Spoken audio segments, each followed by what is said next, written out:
aquel tiempo dijo Jesús a sus discípulos esta parábola. Un hombre, al irse de viaje, llamó a sus siervos y los dejó al cargo de sus bienes. A uno le dejó 5 talentos, a otro 2, a otro 1, a cada cual según su capacidad, y luego se marchó. El que recibió 5 talentos fue enseguida a negociar con ellos y ganó otros 5. El que recibió 2 hizo lo mismo y ganó otros 2. En cambio, el que recibió 1 fue a hacer un hoyo en la tierra y escondió el dinero de su señor. Al cabo de mucho tiempo, volvió el señor de aquellos siervos y se puso a ajustar las cuentas con ellos. Se acercó el que había recibido 5 talentos y le presentó otros 5, diciendo: Señor, 5 talentos me dejaste, mira, he ganado otros 5. Su señor le dijo: Bien, siervo bueno y fiel, como has sido fiel en lo poco, te daré un cargo importante. Entra en el gozo de tu señor. Se acercó luego el que había recibido 2 talentos y dijo: Señor, 2 talentos me dejaste, mira, he ganado otros 2. Su señor le dijo: Bien, siervo bueno y fiel, como has sido fiel en lo poco, te daré un cargo importante. Entra en el gozo de tu señor. Se acercó también el que había recibido 1 talento y dijo: Señor, sabía que eras exigente, que siegas donde no siembras y recoges donde no esparces. Tuve miedo y fui a esconder tu talento bajo tierra. Aquí tienes lo tuyo. El señor le respondió: Eres un siervo negligente y holgazán, con que sabías que siego donde no siembro y recojo donde no esparzo. Pues debías haber puesto mi dinero en el banco, para que al volver yo pudiera recoger lo mío con los intereses. Quitadle el talento y dádselo al que tiene 10, porque al que tiene se le dará y le sobrará, pero al que no tiene se le quitará hasta lo que tiene. Y a ese siervo inútil, echarlo fuera a las tinieblas. Allí será el llanto y el rechinar de dientes. Palabra del Señor. Gloria a ti, Señor Jesús. Es evidente que no todos hemos recibido los mismos talentos. El Señor lo reconoce cuando habla en esta parábola de que a cada uno le dio unos talentos distintos según su capacidad. Pero Dios no es injusto. No le pide al que ha recibido 2 talentos, es decir, menos cualidades que al de 5. No le pide que le entregue los resultados que le ha entregado el de 5. No le pide eso. Al de 2 le pide en función de los talentos que le ha dado. Al de 5 en función de esos talentos. El problema está con el de 1. ¿Por qué? El propio Jesús en la parábola dice que podía haber puesto, sin complicarse la vida, porque había recibido realmente pocos talentos. El hombre tenía pocas luces, pocos dones, pero podía haber puesto el dinero, el talento en el banco. Y habría sacado algo, no como si hubiera negociado con ello, no habría sacado un 100% de beneficio. De 1 te doy 2, he ganado 1, como el de 5 que dio 5 y el de 2 que dio 2, no habría sacado un 100% de beneficio, pero habría sacado algo. Pero en realidad eso no es lo peor. Lo peor es que, además de ser un inútil, lo dice Jesús, siervo inútil, es un provocador, insulta. Sabía que siembras donde no, que siegas donde no siembras. Vaya, le está insultando. Su cortedad le lleva incluso a enfrentarse con su Señor, que es el símbolo de Dios. Vamos a poner algún ejemplo sobre estas cosas.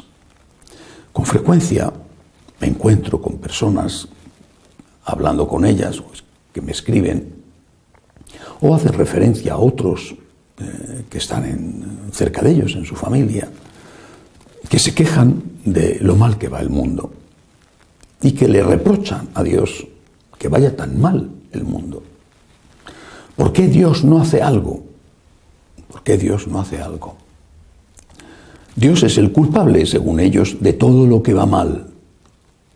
Si hay un desastre de tipo natural, un terremoto, Dios es el culpable. Si hay una guerra, Dios es el culpable. Si una persona golpea a la otra, Dios es el culpable. Si un conductor está bebido, alcohólico y no controla, atropella a alguien, Dios es el culpable. Si un marido engaña a su mujer o una mujer a su marido, Dios es el culpable. Tienen una lista inmensa de acusaciones contra Dios.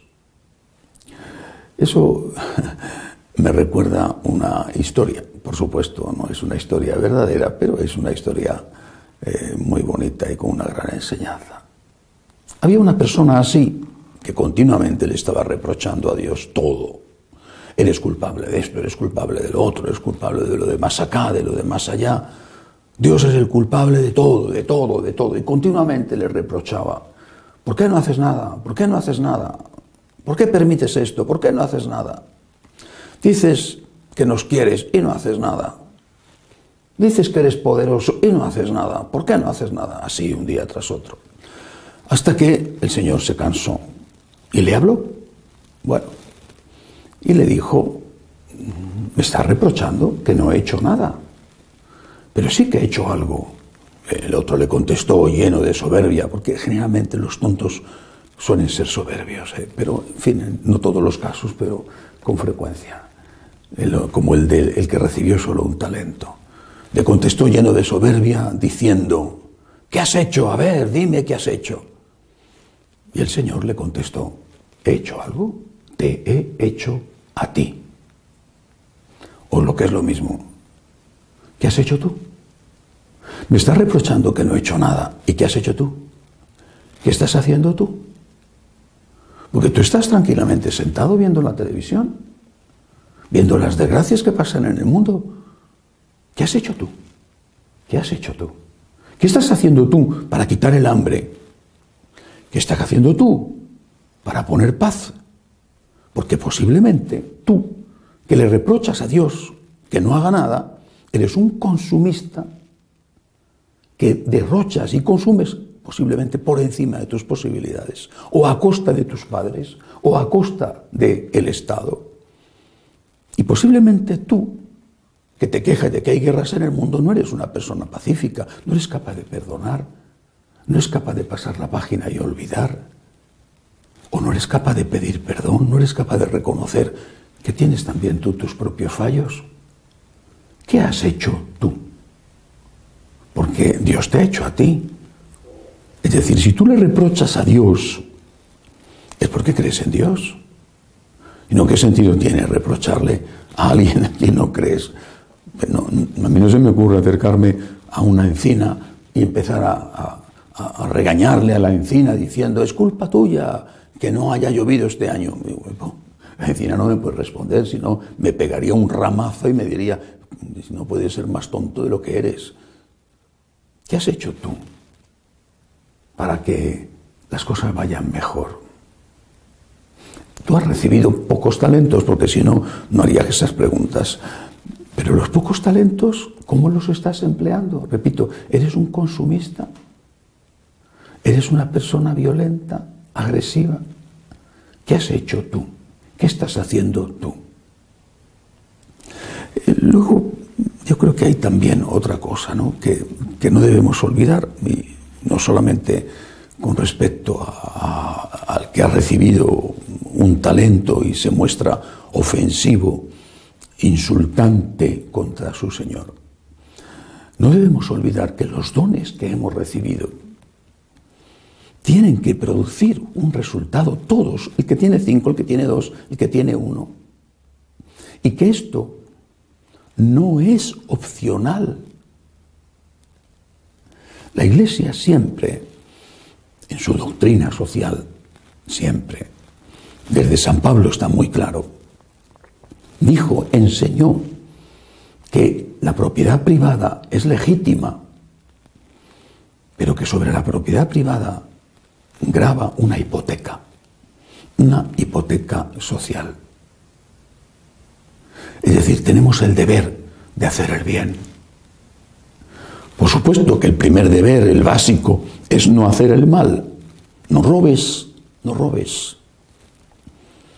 Pero no es suficiente. Nosotros, católicos, sabemos que tenemos el deber de hacer el bien. No podemos tener la conciencia tranquila diciendo, no he hecho mal a nadie. Nuestra conciencia solo será correcta y estará tranquila cuando digamos, he hecho todo el bien que he podido. No el que no he podido, ¿cómo voy a hacer el bien que no puedo? ¿Cómo voy a resolver yo la situación en Venezuela, que es espantosa? ¿Cómo voy a resolver yo las injusticias? Tantísimas tragedias. Pues yo no puedo. Pero el bien que yo puedo hacer, el que está al alcance de mi mano hacerlo, ese tengo que hacerlo. Y si he recibido mucho, es para que haga mucho bien. Y si he recibido medianamente, Dios no me va a pedir que haga más bien del que puedo hacer, pero ese me lo va a pedir. El que tiene mucho tendrá que dar mucho. El que tiene menos tendrá que dar menos. Pero todos tenemos que dar. Por lo tanto, para todos vale ese principio que debe de guiar tu comportamiento y tu conciencia. No te conformes con no hacer el mal. Haz el bien que puedes hacer, porque tienes el deber, la obligación. Sobre ese bien pesa una hipoteca. Y no me refiero solo al dinero. La cultura, la capacidad de trabajo, la salud. Sobre ese bien que has recibido, que otros no lo han recibido, y no es culpa de ellos. Sobre ese bien que has recibido pesa una hipoteca. Y todos los días deberíamos hacer nuestro examen de conciencia preguntándonos esto. No solamente he hecho algún mal, sino he hecho el bien que podía hacer, no el imposible, el posible. He hecho el bien que podía hacer y así podremos irnos todos los días a la cama tranquilos y no le preguntemos a Dios qué está haciendo para resolver los problemas del mundo. Debemos empezar por preguntárnoslo a nosotros mismos. Que así sea.